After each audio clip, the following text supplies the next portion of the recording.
Welcome to the OneFix YouTube channel. I'm Craig, the Managing Director, and all I can say is like and subscribe because we're going to have some great content coming on how to do things, hints and tips on your PCs, behind the scenes footage, and loads more. So, yep, hit the like, hit the subscribe, and hit the bell.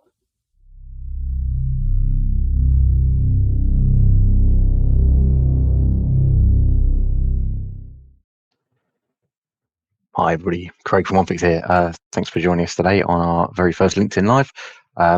Today we're going to be talking about 5 top tips for securing your business quickly and easily. So without further ado, I'm going to get cracking straight in. If anybody's got questions, comments, you can leave them in the LinkedIn comments below. We'll try and come to them and address them on the stream. But if I don't get to them in time, then we'll come back to you privately via direct message. Likewise, if you've got anything that you wanted to ask offline, you felt was a bit too too specific about your business, then again, feel free to make sure you're connected with me on LinkedIn and drop me a message, and I'll come back to you as quickly as I can.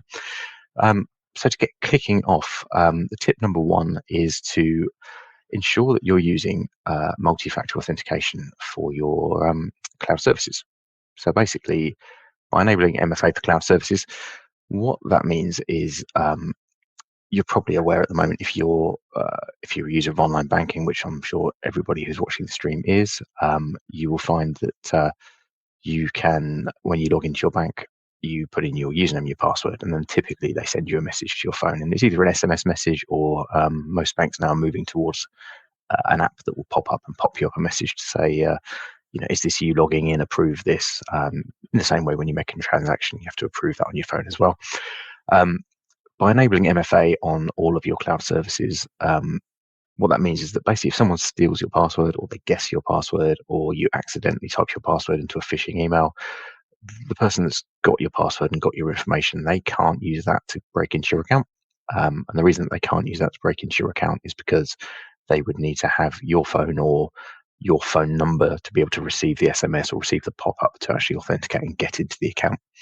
So one of the biggest problems we find nowadays is huge amounts of data breaches. You'll be more than familiar on the news. Every other week there's another data breach, and what typically happens with those data breaches is that the passwords that we all use, they get leaked, and then they're sold on the dark web by criminals, and people pass these passwords around, and that then catches out anybody that reuses passwords. So another tip, and it's not one of the tips here, but if you're reusing passwords, if you use the same password for multiple websites, that's a really bad thing. Don't do that. But having the MFA in place means that even if you had reused a password and it had been stolen, there's much less chance of that being used against you to break into your account. It's also a key thing when you're looking at security standards. So one of the things we'll talk about in a bit is something called Cyber Essentials. But with Cyber Essentials, that's a government mandated standard, and they insist that basically for all of your devices, that all your cloud services, that you have multi-factor authentication enabled. And what that means for you is that basically almost every cloud service you use, we went through ours here recently at OneFix, and 99% of everything we use has an MFA option now. It's become very common in the last few years. The 1% of software that doesn't, we're actually looking how we can move away from that or mitigate the risk. But basically, you can go into the settings, enable that, and you can either normally set it as a company-wide thing, and that's what I would advise you to do, is to secure that for your entire business. But if you don't have that option, then you need to encourage each of your users to go and log into the cloud service, enable MFA, and then they need to set that up on their phone using an authenticator application. And again, there's a few ways you can do that. One of the common ones, Google Authenticator, you can download that as a free application. That will allow you to scan the code and create those kind of 2FA codes, those 6-digit numbers that roll around. Or if you're a little bit more, you want to be a bit more mature with that, you've got options for things like, we here use a product called Keeper, which is a password manager, and within Keeper you can actually store those multi-factor codes, and that makes it a lot easier than if you move around devices, or if you lose your device, that you don't have to reset those MFA codes, because that can be a bit of a pain. So yeah, tip number 1, enable MFA for cloud services. That's a key thing. Tip number 2, make sure you train your staff for security awareness. So I can't remember the stats off the top of my head, but out of all of the studies that have been done recently, I believe it was around about 80% of recent breaches have been caused by phishing attacks. And phishing attacks basically play on human psychology, and they play on the fact that humans do silly things and we're very easily fooled, and if we're put under pressure or we're tricked, we can do stupid things. And basically people give away passwords and they don't mean to. No one's intentionally giving your passwords away, or they shouldn't be. But what you typically find is that you again, everybody's aware of phishing emails. You get them all the time dropping into your inbox. But what typically happens is when people fall for it is when one of those is crafted the right way and it comes at just the right time, and it catches you out. So for example, let's say you're waiting for an Amazon delivery, you absolutely know you're waiting for that delivery to come through, and then that message just drops into your inbox saying, Amazon, here we go. Make sure you click here and provide your details because we've got a parcel waiting for you. And typically you'll click that link and you'll get a page that looks, nowadays it will look exactly like the real thing. So it will look exactly like the Amazon page, and you go, oh, Amazon, yep, log in. And before you know it, you haven't thought about it, you haven't stopped to think because you're busy, and you go click, click, click, details are in. And someone's got your password, and then someone's often buying things on your Amazon account, or they're in there and they're changing the password so you can't get back in. So training your staff on security awareness is really, really crucial. Typically, there's a lot of different ways you can do this. There's a variety of different tools and products you can use. The one that I'm familiar with, because we use it here, is a product called KnowBe4. KnowBe4 does two things. What KnowBe4 does is, the first thing it will do is it will let you have simulated phishing attacks. So they will craft automatically very convincing emails that go out to your staff and lets you see who's doing silly things, who's clicking on things, who's making mistakes. And the second thing that it will do is it will actually allow you to have training on that. So delivering short educational videos and training to just teach your users how to be more aware of these kind of phishing emails and threats. And it's really important that stuff's kind of in bite-sized chunks, because for most people, A, we're all busy, and B, most of us have the attention span nowadays of a goldfish. So having really short videos that you can kind of capture and just understand the stupid things that people do, and that we all make these silly mistakes, and you learn how to spot those things and not do them.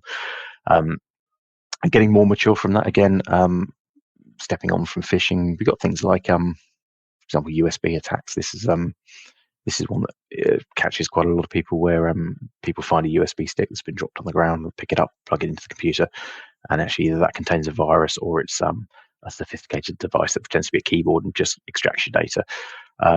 So again, that's the sort of thing you can learn through security awareness training. Is, if you find a USB stick on the floor, don't pick it up, don't just plug it into your computer. That sort of thing. So training your users to be more savvy, more security aware is a key thing.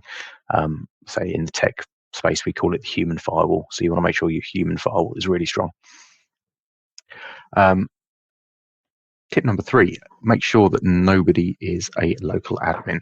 So within your system, specifically if you're running things like Windows, you'll have users that are administrators. Now, this has changed somewhat in recent years, but certainly going back from the earlier days of Windows, when you created a new user, when the IT team did that, or when you did that for your company, it would typically set that user to be what's called a local administrator. What that means is basically that they have the permissions to do lots of administration tasks with their device. And that sounds like a good thing, right? You want people to be able to kind of, plug things in, do things, change settings.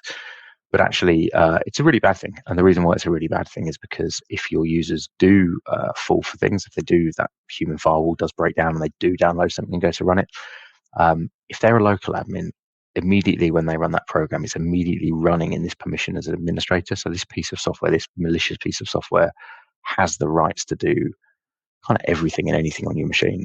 And typically, what we've seen and we see over the number of years is that when people do get something like a crypto attack, that is typically been kicked off by the fact that somebody has had a local administrator access to their machine and they've done something. So if you're not a local administrator, yes, you can still get hit. Your data can still be kind of ransomed and encrypted, but it typically is just your data. It doesn't spread across the network, or it's not able to do so much, and it's harder for the kind of threats to break out of the machine. A kind of a good, really quick way for you to check if you're sort of mildly technical and you want to have a go at finding out whether you are a local administrator. If you right click on your start menu, you can go to Device Manager. Should be there as a pop-up. It certainly is on Windows 10. I'm 99% sure it is on Windows 11. Right click and go to Device Manager. If you're not a local administrator, then you should just get a kind of a message box before you see the device manager, and it will say that you're running as a standard user and that that you need to be an administrator to kind of make changes to devices. If you don't see that, if you get the device manager pop up without any kind of other message popping up, then you're basically running as a local administrator on your machine. And I would really recommend that you have that addressed. Either reach out to your IT team or reach out to your technical people in your business and get that local administrator rights taken away.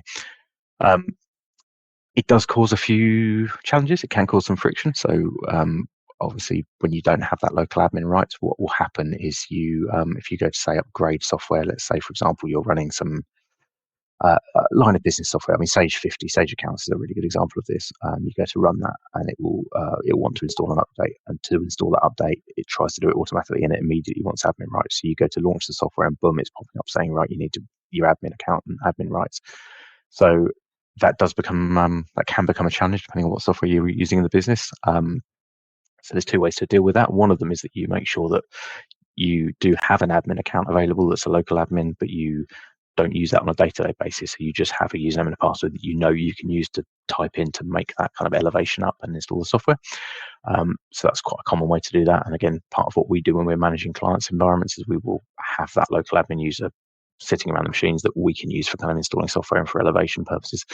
But the next step on from that, and this is getting a little bit more advanced, and there is a small cost to this, but actually it's a huge efficiency increase, is using some software for kind of access control and privileged access management. So one of the things you're going to hear over the next few years talked about a lot more, it's certainly going to move a lot further forwards than it is now, is this concept of what they call zero trust. And that is that we get to the stage where we don't trust any of the software or any of the things that we can have access to and do with our machines, and that we need to then use a software that kind of firewalls that and controls that. So privileged access management software, what that typically will do is when you have a user that does need to elevate a piece of software, so let's say they are using Sage 50 and they do need to install an update, rather than pinging them up the message to say, give me your username and password, it will ping up a prompt to say, you need to request admin rights. That will go off to your company administrator or your IT team or someone to triage and go, yeah, that looks sensible. No, they're not trying to run a virus. Yeah, let's give them access to do that. And what you can also do with that software in the next sort of step on from that in the journey is to then create rules around that. So for example, you can set rules to say, for example, that Sage is always allowed to actually do that elevation automatically. So the user doesn't need to know the password. It just happens. And then when the software's finished, it removes those admin rights again. So there are these methods of kind of making that controlled and making it less impactful. But certainly the first step from the basic perspective of securing your business quickly is to make sure that you don't have users running in that local admin permissions. Point number 4 is antivirus isn't enough. So gone are the days. I mean, it used to be the fact we would, many years ago, we would say to people, do you have antivirus? Have you got security? And that was a good step. If people didn't have anything or they were using the very basic Windows kind of antivirus software, then a more advanced antivirus was a better option. Nowadays, that kind of doesn't really cut the mustard. And the reason why is that the technology has now moved on. So you can still get antivirus software, and you can still get the way antivirus software typically works.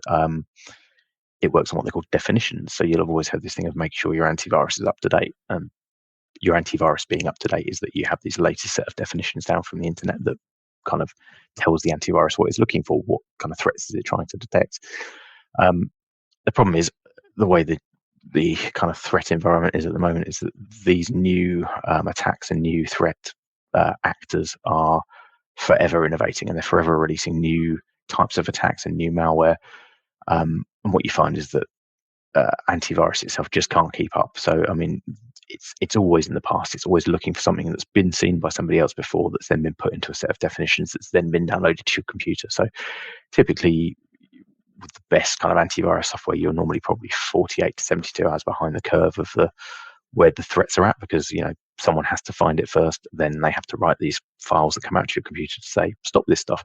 So you tend to find you are very vulnerable to what they call a 0-day attack. And a 0-day attack is something that, as the name suggests, it's day 0. It's the first day of the threat. And that's not a great place to be, especially if it's a sophisticated kind of ransomware or malware type attack. So what we recommend now is something called EDR. And again, there's evolutions of this. There's XDR, MDR, all these DR type terms. But basically what EDR is that stands, I think, for endpoint detection and response, but basically what we see it as and what the tools that we use do is they will look at what you're trying to run, and they will say, essentially they have a list of what they trust, and it's a bit like this zero trust thing again. They have a list of what they go, this stuff's good. If you go and download something new and you try and run that, if it's not been seen before and it's not on the list of stuff that's known to be good, it's not allowed to run. So therefore immediately you're stopping. You're not saying, you're going from a model where you say, I trust you unless I know you're bad, to saying, I don't trust you unless I know you're good. So therefore you're really reducing the opportunity for any of these things to run. So I would, again, if you have antivirus at the moment, but you don't necessarily have EDR, then that's something to speak to your provider about. If you're one of our clients, then we're in the process at the moment actually of rolling out across all of our supported user plans EDR as standard, and it used to be that was a kind of a more advanced package. We're now rolling that to everybody because we see that it's an absolute key tenet of security. So yeah, antivirus isn't enough. Have a look at EDR as a particular technology. And finally, number 5, I would, and this one is a definite top tip. It's not quite so quick, so I'm slightly breaking the rules on quick and easy. But it is something you can start, and you can start it quickly, and that is look to align to a security standard. You may or may not be aware of a standard called Cyber Essentials. Cyber Essentials is a standard that is essentially government backed. It was formed by the government and the National Security Centre, the NCSC, and it's administered by a certification body called IASME. And what Cyber Essentials basically is it is it's a self-certified certification. So unfortunately, there's a bit of room for abuse where people just tick the boxes and say, yes, we're doing that. But it sets out a brilliant framework for you to actually make sure that kind of you're doing the right things. It includes things like making sure you've got the MFA in place for cloud services, making sure that your devices are being patched, making sure that you change passwords on routers and firewalls and new devices that you get. So it sets out all of these really good things that you should be doing. And that essentially gives you kind of it gives you a massive leg up over people that aren't doing that stuff. It makes you a much harder target. But the next evolution from that is something called Cyber Essentials Plus. We've got that here at OneFix. We're Cyber Essentials Plus certified. And what Plus is basically you've done the self-certified part, and then somebody comes and actually audits you. So someone comes and actually tests the devices, make sure that all that stuff that you're saying that you're doing, like not having a local admin, like I say, enabling their MFA services, they check that and they make sure they've got proof that that's actually been done. So if you don't have anything, Cyber Essentials is a brilliant place to start. If you have Cyber Essentials, then I would say your next step on that journey is going to be Cyber Essentials Plus. With both of those, they last for a year. You get a badge, which is nice. You can display on your website, but actually again shows you're taking cyber stuff seriously. But also what we're finding, and we're seeing more demand now for Cyber Essentials from clients that we work with, because they're seeing more demand from that when they're applying to do jobs. So when they're doing things like tender processes, or when they are signing new client contracts, actually people quite often are saying, what are you guys doing about cybersecurity?